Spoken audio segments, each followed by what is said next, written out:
Hello, everybody. My name is Ratnos, and about a week ago, I put up a tweet that had some basically suggested patch notes for what they could do to make Season 4 a little bit better. Now, they actually did implement much of these notes between me making this tweet and now. Some of them a little bit different than I would have done. They nerfed Vengeance Demon Hunter differently than I said here, but they nerfed it a little bit. They buffed some underperforming specs, and also Destruction Warlock. And they did the actual fix to Moonkin here rather than the meme fix that I suggested. They also implemented this note here, reducing the cost of upgrading any bullion item by 50% instead of 70%. They didn't do any of these other changes that I suggested down here, but I figured this was maybe a good thing to make a video out of because I want to kind of expand on my arguments for some of these notes and add in some other suggested changes that I think they could make to improve Season 4. Season 4, I don't know, for a lot of people, they may be checked out already. But actually, a lot of people I know, especially Mythic Plus enjoyers, are quite enjoying the 8 dungeons that we have on offer this season. The ease of gearing up characters and stuff like that. So I think there's definitely room with a couple of easy tweaks to make Season 4 even better. Now, when I say the word easy, they sound easy. I don't know how easy any of these would actually be, to actually implement or anything like that. So there may well be some Blizzard person watching this punching their monitor and be like, it's not easy, you idiot. But I want to make the argument anyways that these are some things they should do to make the season better. So first thing I want to talk about, Legendaries. Firalath and Nezuro. Right now, if you're looking at Season 4 and you're like a medium to high-end-ish kind of player, you're a player that likes, the idea of your character being kind of easy to get all the stuff it needs this season, and you're looking at rolling up a hunter, you're like, oh, cool. I will go do the raid. I'll get my bullions. I'll buy the bow, the bow from both the Incarnates, right? And I will be set. I'll be chilling. I'll have this very rare, very cool item, and as I get more crests, I'll be able to upgrade it. I'll be super happy. If instead you're looking at it, you're like, I want to play a Fury Warrior. I want to play a Dev Evoker. Instead, you learn that you've got a Legendary that is best in slot for you that is going to take you probably up until War Within comes out to actually be guaranteed to get, and you're not particularly likely to get it before then, and that's going to require you clearing Heroic, Aberrus, or Emirdrasil every week for that duration as well, which is going to lead to, at best, you deciding to roll a different character, or at worst, you deciding to wait until War Within to jump back into WoW, which I think is a pretty bad case for the game to be in. I think that Season 4, one of the great things about it is how inviting and welcoming it is to you making a new character. You can make a new character, you can be like, oh, cool, I don't actually have to Mythic Raid, and, I don't have to inspect people and see they have a Mythic weapon or whatever that I'll never be able to get, anything like that. I can get it myself. And that is sort of true for the Legendaries, but it requires so much grinding, and basically if you hadn't already started that in those Season 2 or Season 3, it feels like an insurmountable hill to climb this season. So I think that is one big thing they should change with some urgency to make the season more approachable, to encourage people to roll up those classes. You still have to do like a pretty long quest line, collect hundreds of thousands of gold worth of mats to get those legendaries, but there are 2 different ways, either of which I would be fine with, for them to fix this. One would be to just add the legendary quest starting item to the bullion vendor. It could cost 2 bullions, it could cost 4 bullions, it could cost, I think much more than 4 bullions would probably be a little bit much, but, put that thing on the bullion vendor, and at least that way people can get it, and then they can still buy the Scale of Awakening to bring it up to high item level, or maybe make it 2 bullions and then 2 bullions for the scale, right? And it's like, okay, I still saved myself 2 bullions if I had gotten it during its season, but at least this way you can get it. That's one, I think, easy way to do it. The other way would just be to, quadruple the bad luck protection. Make it so that instead of having to kill Fire on Heroic 14 times or whatever the number is to be guaranteed to get the Lego, you have to kill it 3 or 4 times, right? That's still quite a lot of work, but at least that's something where it's like, oh, cool, I can make this character now, kill Fire this week, kill Fire next week, kill Fire the week after, and then, the week after that I'll get my Lego. That is not an insurmountable mountain compared to what it is right now, where it's like, okay, it's May, by August I can get my Legendary if I log in every single week. That's a pretty bad case to be in.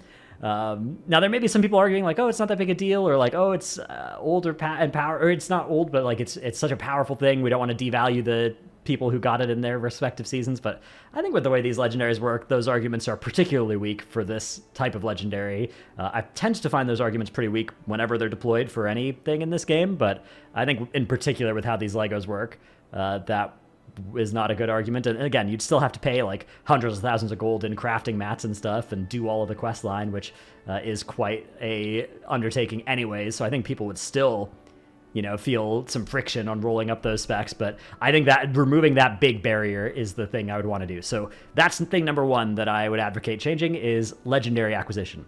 Thing number two, crests. So crests this season have been pretty good. Like the cap at this point, a lot of people were grumbling about the cap when it first came out at 120 per week. I personally never really had a problem with that, but even if you did, now that there's 360, it's pretty hard to need the 361st crest. It's not impossible, of course, but between worms and aspects, right? Even if you're a super committed player, most folks I know now are, they're not like chafing up against the 360 cap, or if they are, once it goes up to 480, they won't be. So like that's not something I think should change. But what I do think should change is the rate of acquisition of crests. I think that 10 crests per raid boss, 12 crests per timed dungeon, and 5 crests per depleted dungeon in particular are bad numbers. I think those should be, particularly in a season like this, those should be ramped up. They should maybe be ramped up by a flat amount. They should maybe be ramped up every week of the season to make catching up later in the season more feasible. But I just think, and the one that I actually find the most offensive for those, by the way, is the depleted. I think that losing more than half of your crest for depleting a key is such a punishing penalty, particularly because it creates this incentive to, like, you're looking at a keystone and you're like, ooh, a 10 would be like a challenge for our group. We'd add this extra affix. What's the extra reward we're going to get out of it? Well, we're going to risk losing 7 of our 12 crests. That's a horrible incentive to put in the game. Like, I did some 10s with a more, sketchy group yesterday, and we depleted one, and the thing we said afterwards was like, oh, I guess we should be doing +8s, rather than like, oh, cool, we almost got this, right? Let's do it again. We can improve, we can avoid wiping, we can overcome the challenge. Like, no, why would we risk that? The thing that's most valuable out of this is our time and our crests, both of which we are losing way more of doing a 10. And I don't think they necessarily need to award more crests for higher keys, but by having such a steep penalty for depleting the key on the crest, they're effectively punishing you for doing those higher keys, and I think that is a blunder with how that system is designed. So that should change. The amount of crests you get from raid bosses, I think, should also change. Doing a full clear of the raid should give you more crests, I think, than it does right now. Potentially multi-track crests as well, like potentially last couple bosses giving you crests from the next tier up. I think would be a pretty fair way to go about doing it, so that you're not overcapping, so you're not getting maybe more than 120 per week of the lower tier, but just increasing the amount of crests that drop from raid would be good. I would be fine with increasing the amount from dungeons as well, but particularly I think the depleted key crest drop rate is pretty offensive. So those are things that I would change about the crest acquisition. Flightstones acquisition. So Flightstones, because they reduce the cost of bullion upgrades by 50% from Flightstones are less of an issue than they otherwise would have been this season by quite a lot. That's a huge amount of Flightstones saved.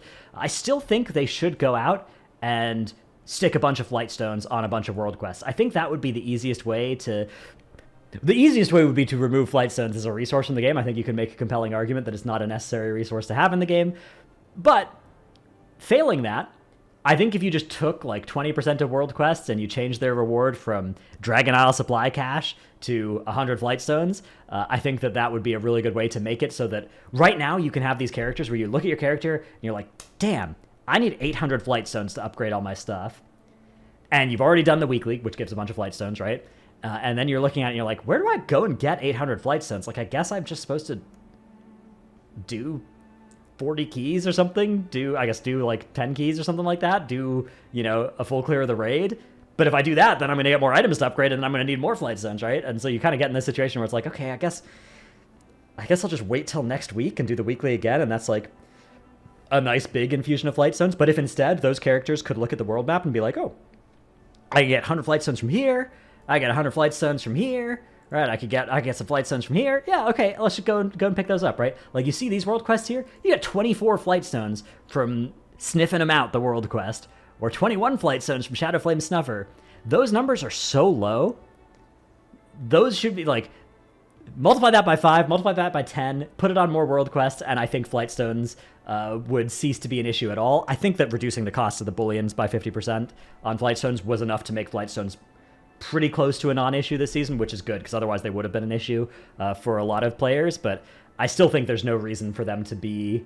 Like, Flightstones are kind of this resource that sometimes, but pretty rarely, becomes a scarce resource for your character, but the biggest problem they have isn't that. The biggest problem is that then there's not a good way, once you have that thought of like, oh, I need some Flightstones, there's not a good way for you to go and solve that, so they should put that in the game, and I think that world quests are the best way to do that, because world quests ain't doing much else right now. World quests are a pretty obsolete form of content in this game, and I think they are perfect for filling the Flightstone need. So that's another thing I would do. So Crest, Flightstones, those I would change in that way. Dawn of the Infinite. So Dawn of the Infinite hard mode drops several trinkets that are pretty valuable. For instance, or several trinkets and other effects. Iridol, Prophetic Stone Scales, Double Time, Nick of Time, Mirror of Entwined Fates. One other item that I'm forgetting. Insert whatever item you want from Dawn of the Infinite here.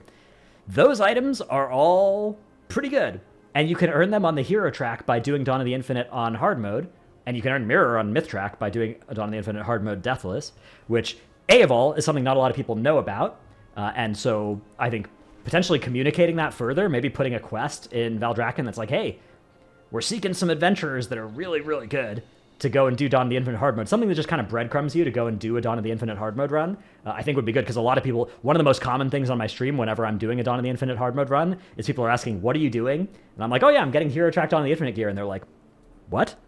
But yeah, that's a thing that can happen this season that is really good. The other thing, though, that's weird about it is that it's a source of gear that you can't get from the vault, you can't get Dawn of the Infinite gear from the vault, and you can't get it from your bullion vendor. So the only way you can get an item that you desire from Dawn of the Infinite hard mode is to run it, and it's on a weekly lockout. So if you don't get it, you come back next week. Now, if you're a big famous streamer, such as myself, you can engineer a group of 5 people that can trade you an item that you need. And so it's not so bad if you are, super rich and famous, and you hop out of your Lamborghini, you get in the building, you hop on your computer, you summon your hordes of minions, they run the dungeon for you, you get whatever item you want. But if you're one of the regular Joes out there, struggling and getting by in this game, not with an army of minions at your beck and call, you've only got a 1 in 5 chance of being the person who gets an item on any of the boss, right? And then it's rolling against the loot table, so you may be looking at farming Dawn of the Infinite for the next 2 months before your 50% chance to see Iridol or a Prophetic Stone Scales or something like that, which I think is pretty bad for a season like this for similar reasons to the Legendary thing. I don't think there needs to be that level of restriction there. Similarly, there are a bunch of cool trinkets from dungeons this season. There's the Azure Vault book trinket. They nerfed that trinket, sure, but it's still good. The Tome of Unstable Power, the Umbral Skull's Fractured Heart, powerful trinkets. You can get these things on the hero track out of running the dungeon, or you can get them on the myth track out of your Great Vault. And that's the only way, right? Like, the only way to get them out of your Great Vault is with a very small chance of seeing it in your vault. And potentially, particularly if you're one of the people who's like using Tome, even though you're not an int user, you can't get that myth track version. Now, is that inherently a bad system in any season? I think you could make a strong argument that yes, it is. But I think particularly this season, it would be really cool if it didn't work that way. And I think this season there's a beautiful, easy, again, this might be one of those easies where it's like, this is going to cost us, this is actually a lot of work behind the scenes or whatever, but we could just add in another dragon, right? We've got 3 friendly dragons here. We could put a 4th one right here once my ping CD is up. Yeah, right here.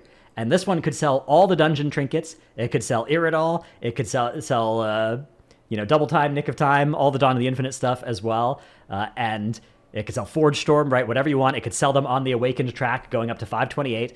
And bang, that solves a bunch of problems, right? Now you don't need to get lucky in your Dawn of the Infinite weekly run. Now you can get access to that. You can get access to dungeon trinkets without needing to get them out of your vault. And it can cost those same 2 bullions. And I think that would be really good for this season. I think that would be a really, really, really good thing to do. Honestly, I think access to high-end trinkets from like some sort of deterministic way rather than relying on getting them out of your vault from the dungeon trinkets would be good in any season. But this season in particular, I think it would be, we already have the formula. We just need to apply it to them as well. So that, I think, would be a really good thing to add. Failing that, another way to make it work as well would be if there was just an item you could get from bullions that just upgraded an item by one track. So something that took champion track gear and made it into hero track gear, something that took hero track gear and turned it into myth track gear, something like that would also accomplish this. If that was something you could purchase, perhaps with bullions, probably with bullions and not with vault bad luck, or vault tokens of merit, because you don't want to make vault tokens of merit too good, because we don't want people picking those over items when there's a good item in their vault. We don't want people to be like, that makes the vault less exciting or whatever. So I think probably a bullion purchasable thing would make sense for something like that. But really, I don't see a reason why you can't just have dungeon trinkets on the bullion vendors. I think that would be a really good addition to this season as well. So that's another easy change that I think would be cool. Would be really cool to see here in Season 4. And the last thing to talk about is two-piece. So I made a video complaining about Season 4 tier. Since then, they have buffed Fury Warrior tier. They buffed Moonkin tier. That's great. There are a couple tier sets that still need a little bit of love to make sure that we actually want to put on our Season 4 tier. My understanding is that is Survival Hunter, Blood Death Knight, and maybe Retribution Paladin as well. But that's perhaps not an exhaustive list. I don't know for sure if there are other specs that in some situations are still keeping on old two-piece, old four-piece, something like that. So they should just do a pass, make sure that nobody's doing that. Right now, my Blood DK is wearing 483 old season tier. There was an item that dropped from raids when we did Awakened. Amir Drasil, and there were Naimu gloves that dropped. That would have been an upgrade for me if they weren't awakened, because then I could have catalyzed them into 486 tier, last season tier, and it would have been a slight upgrade. But the 525 gear that catalyzes into new tier wouldn't have been an upgrade. That situation's weird. That's not good. They should do a pass on that. In terms of tuning as well, always, would love to see more class tuning. I think a little bit like putting some resources into doing a little bit of class tuning for the next couple of resets, maybe every other reset for the next 6 weeks or something like that, right? So 3 more class tuning passes after getting 2 weeks of data each time. Again, I think would go a long way towards making it so that people who are still playing in Season 4 are like the goal from Blizzard's end, I believe, is to have a season where they don't have to do much and players are we're kind of sitting there, keeping ourselves amused, right? We're having a good time using all the stuff that Dragonflight already has. And I think that class tuning represents a really good bang for your buck way of keeping the season feeling somewhat fresh. And in particular, I think phenomenon that really should be targeted, and they have targeted, but may need to continue to target, is something like tanks playing the non-Vengeance Demon Hunter tanks feeling either internally or from the pressures of the group finder and the people they're queuing with, like they're being foolish for not playing Vengeance Demon Hunter. I think that's something that it's good that they've taken a swing at that, and they should definitely come back and make sure that they've taken enough of a swing at that in a couple weeks' time. Make sure that there isn't a huge problem of tanks like feeling like they are being stupid for not playing Vengeance Demon Hunter, which it's kind of a foolish thing to feel anyways in pug keys, because you're pugging a +5. The Vengeance Demon Hunter you invite isn't going to use all their sigils and stuff anyway, so it's like they're not even that much better than, that's the reason Vengeance Demon Hunter is OP in high keys. But people aren't using those buttons in your +5s anyways, but the group finder pug leaders are still just, only inviting Vengeance Demon Hunters, or they're, you invite a non-Vengeance Demon Hunter and then you wipe once and you're like, I guess that was only a Vengeance Demon Hunter pull or whatever. You type that into chat and the tank just, dagger through the heart, right? So that's something I think they should definitely keep taking a look at, and, probably buff Destrolock a few more times. I think Destrolock definitely needs some more buffs, so keep doing those tuning changes as well. Hope you've enjoyed this video. Let me know what you think of these ideas down in the comments below. Thanks for watching, and I'll see you in the next one. Bye.